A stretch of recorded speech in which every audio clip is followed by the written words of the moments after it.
Bismillahirrahmanirrahim. Alhamdulillahirabbil alamin. Wassalatu asrafil anbiya'i wal mursalin wa ala alihi wassahbihi ajmain. Marilah untuk pertama kalinya kita panjatkan puji dan syukur kita kehadirat Allah Subhanahu wa taala yang telah mengizinkan kita untuk berjumpa dengan bulan suci Ramadan hingga tahun ini.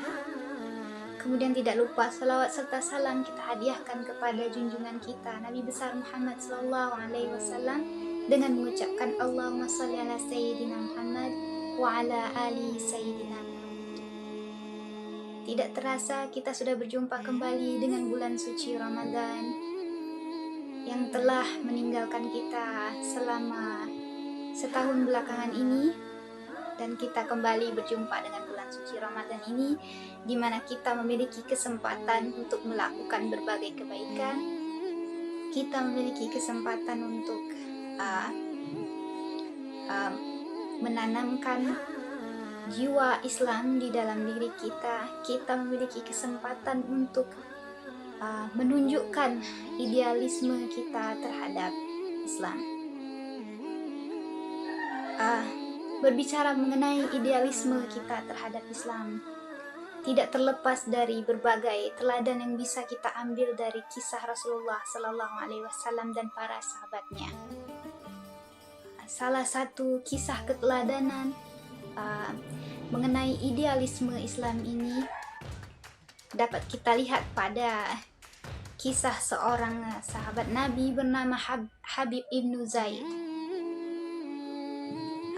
Alkisah pada zaman Nabi Muhammad SAW terdapat beberapa orang yang mengaku sebagai nabi palsu. Salah satunya ialah Musailamah Al-Kadzab yang menyatakan dirinya sebagai nabi. Di tengah pengakuannya yang sangat menggemparkan iman masyarakat Islam pada saat itu, maka kita dapat menemukan sosok-sosok yang tetap berdedikasi, yang tetap memahami Islam dengan benar, yang tetap memiliki idealisme yang kuat mengenai Islam. Seperti yang kita sebutkan sebelumnya, yaitu Habib ibnu Zaid. Habib ibnu Zaid masuk Islam pada peristiwa Baiat Aqabah kedua bersama 72 penduduk Madinah lainnya. Ia hidup di sisi Rasulullah sesudah beliau hijrah ke Madinah. Dikisahkan pada suatu hari Habib ibnu Zaid menerima sepucuk surat. Kita maksudkan bahwa Rasulullah pada suatu hari menerima sepucuk surat dari utusan nabi palsu, yaitu Musailamah Al-Kadzab. Nah, Musailamah Al-Kadzab yang berasal dari Yamamah ini mengaku dirinya sebagai nabi dan mengirimkan surat tersebut kepada Rasulullah Sallallahu Alaihi Wasallam. Bayangkan pendengar sekalian bahwa ketika Nabi masih hidup saja ada orang yang mengaku sebagai nabi. Dan kemudian Nabi berkata, sesungguhnya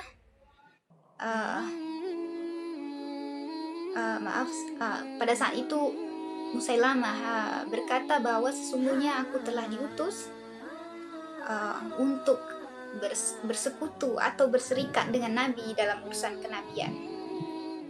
Dan kemudian dia mengatakan bahwa kita memiliki separuh bumi dan kaum Quraisy yang separuhnya. Kemudian dia berkata bahwa sesungguhnya Quraisy adalah kaum yang melampaui batas. Mendengar kabar ini, Rasulullah SAW kemudian memanggil para sahabatnya, terutama sahabatnya yang pandai menulis, untuk membalas surat tersebut. Rasulullah kemudian mendiktekan balasan untuk Musailamah Al-Kadzab. Kemudian balasan Rasulullah adalah berupa, sesungguhnya bumi adalah milik Allah yang telah Dia wariskan kepada hamba yang Dia kehendaki. Adapun akibat yang baik adalah untuk orang-orang yang bertakwa. Itulah jawaban Rasulullah kepada nabi palsu tersebut, bahwa sesungguhnya bumi adalah milik Allah Subhanahu wa taala dan akibat yang baik datang kepada orang-orang yang bertakwa. Kemudian itu merupakan sebuah jawaban yang sangat bijaksana yang diberikan oleh Rasulullah SAW.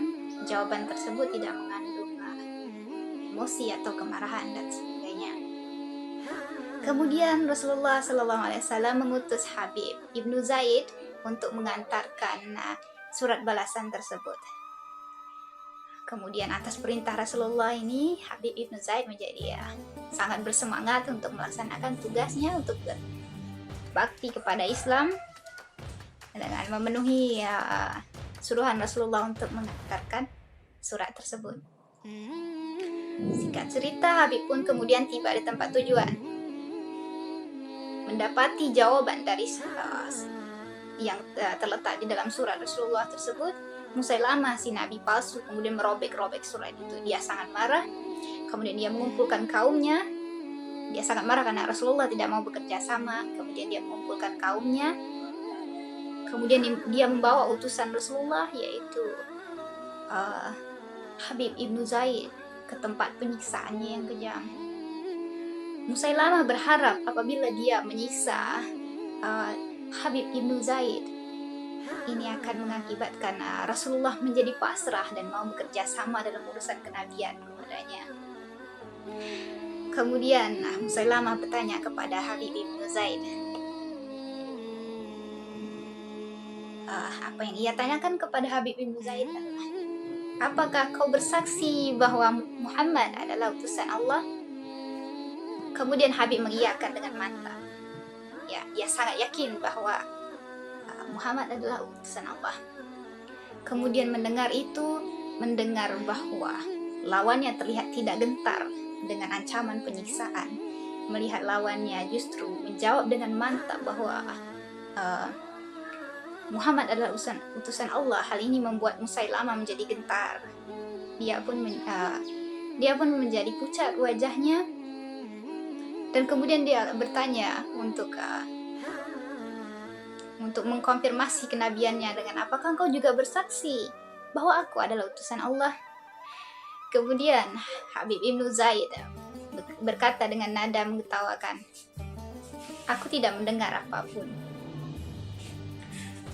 Mendengar jawaban tersebut, Musailamah menjadi marah besar dan ia panggil algojonya untuk menyiksa Habib ibnu Zaid atas perkataan Habib ibnu Zaid tersebut. Kemudian terjadilah peristiwa ini yang sangat tidak manusiawi dilakukan oleh nabi palsu, yaitu mereka memotong-motong atau memutilasi tubuh Habib ibnu Zaid. Namun Habib tidak gentar dan dia teguh dengan kesyahidannya dengan tetap mengucap la ilaha illallah Muhammadur Rasulullah, la ilaha illallah Muhammadur Rasulullah.